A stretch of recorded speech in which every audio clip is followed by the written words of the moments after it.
রাতের নিস্তব্ধতা ভেঙে ঢাকার একটি অত্যন্ত গোপন সামরিক বিমান ঘাঁটির রানওয়েতে যখন প্রথম চাকায় স্পর্শ করল পাকিস্তান ও চীনের যৌথ প্রযোজনায় JF-17 থান্ডার ব্লক 3, তখন কি কেউ জানতো যে এই একটি লোহা আর ইঞ্জিনের যন্ত্র পুরো দক্ষিণ এশিয়ার ভূরাজনৈতিক সমীকরণ এক লহমায় বদলে দেবে? কেন এই খবর পৌঁছানো মাত্রই দিল্লির নিরাপত্তা সদর দপ্তরে গভীর রাতে জরুরি বাতি জ্বলে উঠল? কেন ওয়াশিংটনের পেন্টাগন কর্তারা দক্ষিণ এশিয়ার মানচিত্র নিয়ে নতুন করে টেবিলে বসলেন? আর বেইজিংয়ের কূটনীতিকদের মুখে কেন সেই রহস্যময় চওড়া হাসি? এটা কি শুধুই একটি সাধারণ অস্ত্র ক্রয় চুক্তি, নাকি এর আড়ালে লুকিয়ে আছে বাংলাদেশের এক বিশাল কৌশলগত চাল? কেন ভারত তাদের নিজস্ব প্রযুক্তির তেজাস যুদ্ধবিমান বাংলাদেশের ঘাড়ে চাপিয়ে দিতে চেয়েও ব্যর্থ হলো? আর কেনই বা বাংলাদেশ রাশিয়ার MiG-35 কিংবা সুখোই 30 এর মতো দানবীয় বিমান ছেড়ে এই থান্ডার বা বজ্রকেই বেছে নিল? আজ আমরা পর্দা তুলব সেই গোপন অধ্যায়ের, যেখানে লুকিয়ে আছে আধুনিক প্রযুক্তির লড়াই এবং এক বিশাল ভূরাজনৈতিক দাবার ছক। ভিডিওটি স্কিপ করবেন না, কারণ আজ আপনি জানতে চলেছেন বাংলাদেশের আকাশসীমা রক্ষার এক নতুন এবং অপ্রতিরোধ্য ইতিহাসের কথা। ঘটনার শুরুটা আজ থেকে কয়েক বছর আগে।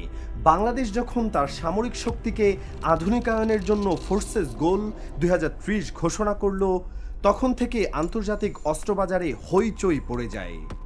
দক্ষিণ পূর্ব এশিয়ার উদীয়মান এই শক্তির বিমান বাহিনীতে কোন বিমান যুক্ত হবে তা নিয়ে বড় বড় দেশগুলোর মধ্যে শুরু হয় স্নায়ুযুদ্ধ।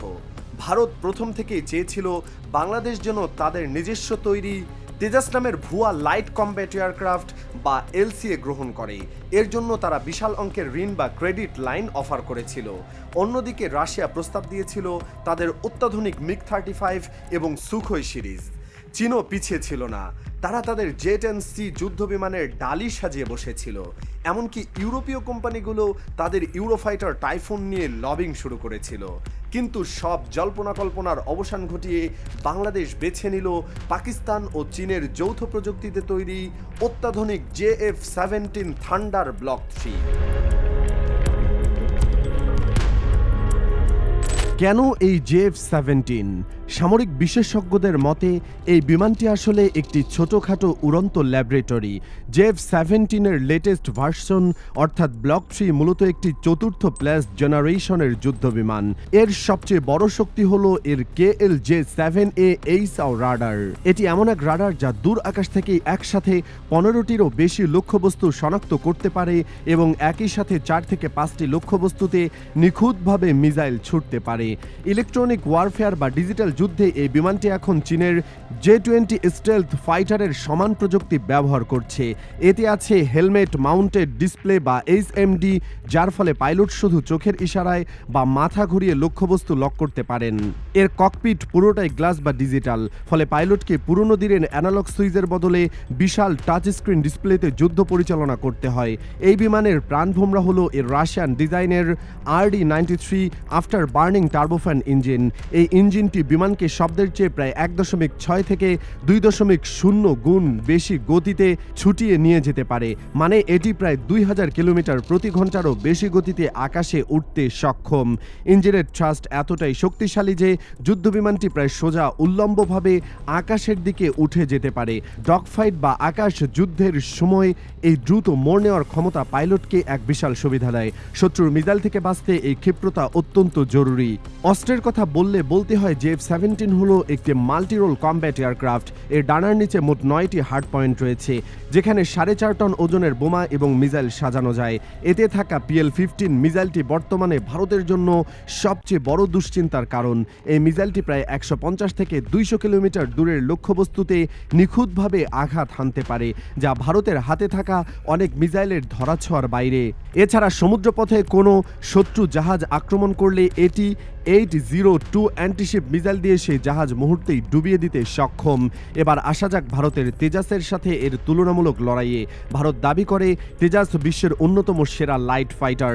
কার্বন ফাইবার দিয়ে তৈরি এই বিমানের ওজন অনেক কম এবং এটি চালনা করা সহজ। কিন্তু বাংলাদেশের কাছে কেন এটি গুরুত্ব পেল না? এর পেছনে আছে নির্ভরযোগ্যতার এক বিশাল প্রশ্নচিহ্ন। 2025 সালের ফেব্রুয়ারি মাসে দুবাই এয়ার শোতে ঘটে যাওয়া সেই চাঞ্চল্যকর ঘটনাটি অনেকেরই মনে থাকার কথা, যেখানে ভারত তাদের তেজাস নিয়ে বিশ্বের সামনে এক বিশাল শো ডাউন করতে চেয়েছিল। কিন্তু হাজারো সামরিক বিশেষজ্ঞ আর ক্রেতাদের সামনে মাঝ আকাশে হঠাৎ করেই তেজাসের কন্ট্রোল সিস্টেম বিকল হয়ে যায়। পাইলট কোনোমতো জীবন বাঁচাতে ইজেক্ট করতে সক্ষম হলেও বিমানটি মরুভূমির বুকে আছড়ে পড়ে। সেই দৃশ্য ক্যামেরাবন্দি হয়ে মুহূর্তের মধ্যে ইন্টারনেটে ভাইরাল হয়ে যায়। বিশেষজ্ঞরা তেজাসের ইঞ্জিন স্টেবিলিটি এবং সফটওয়্যার গ্লিচ নিয়ে বারংবার প্রশ্ন তুলেছেন। বিশেষ করে এর আমেরিকান GF404 ইঞ্জিনের সরবরাহ নিয়েও অনিশ্চয়তা রয়েছে। বাংলাদেশ সম্ভবত এই কারিগরি ত্রুটি এবং রাজনৈতিক মারপ্যাচ এড়াতেই তেজাসের চেয়ে JF-17কে বেশি নির্ভরযোগ্য মনে করেছে। পাকিস্তান বিমান বাহিনী কয়েক দশক ধরে JF-17 থান্ডার ব্যবহার করছে, এমনকি ভারতের সাথে এক আকাশযুদ্ধে তারা এর সফল প্রয়োগও দেখিয়েছে। এই বাস্তব অভিজ্ঞতা বা ব্যাটল প্রুফেন ট্র্যাক রেকর্ড বাংলাদেশের সিদ্ধান্তকে ত্বরান্বিত করেছে। বাংলাদেশ বিমান বাহিনীতে 28টি JF-17 ব্লক 3 যুক্ত হওয়া মানে হলো দক্ষিণ এশিয়ার আকাশসীমার ভারসাম্য পুরোপুরি পাল্টে যাওয়া।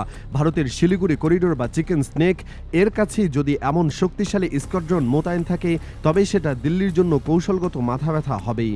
চীন এই চুক্তিতে অত্যন্ত খুশি, কারণ এর মাধ্যমে তারা দক্ষিণ এশিয়ায় ভারতের একচ্ছত্র আধিপত্যে ভাগ বসাতে পেরেছে।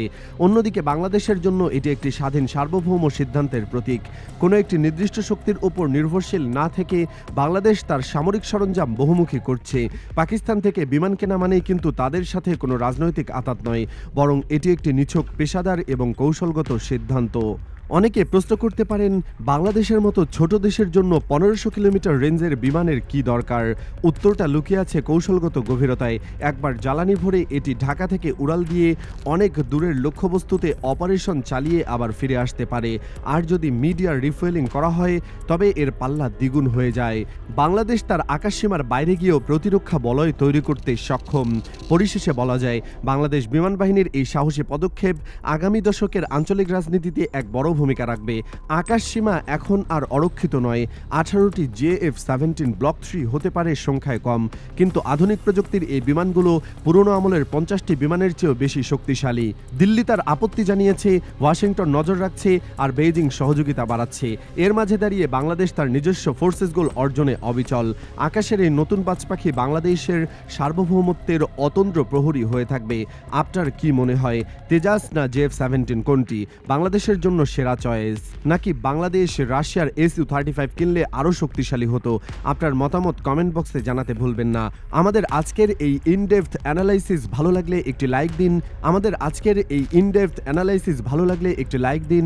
এবং এই ধরনের সামরিক ও ভূরাজনৈতিক ভিডিও দেখতে আমাদের চ্যানেলটিকে সাবস্ক্রাইব করে পাশে থাকা বেল আইকনটি চেপে দিন। দেখা হবে পরবর্তী ভিডিওতে।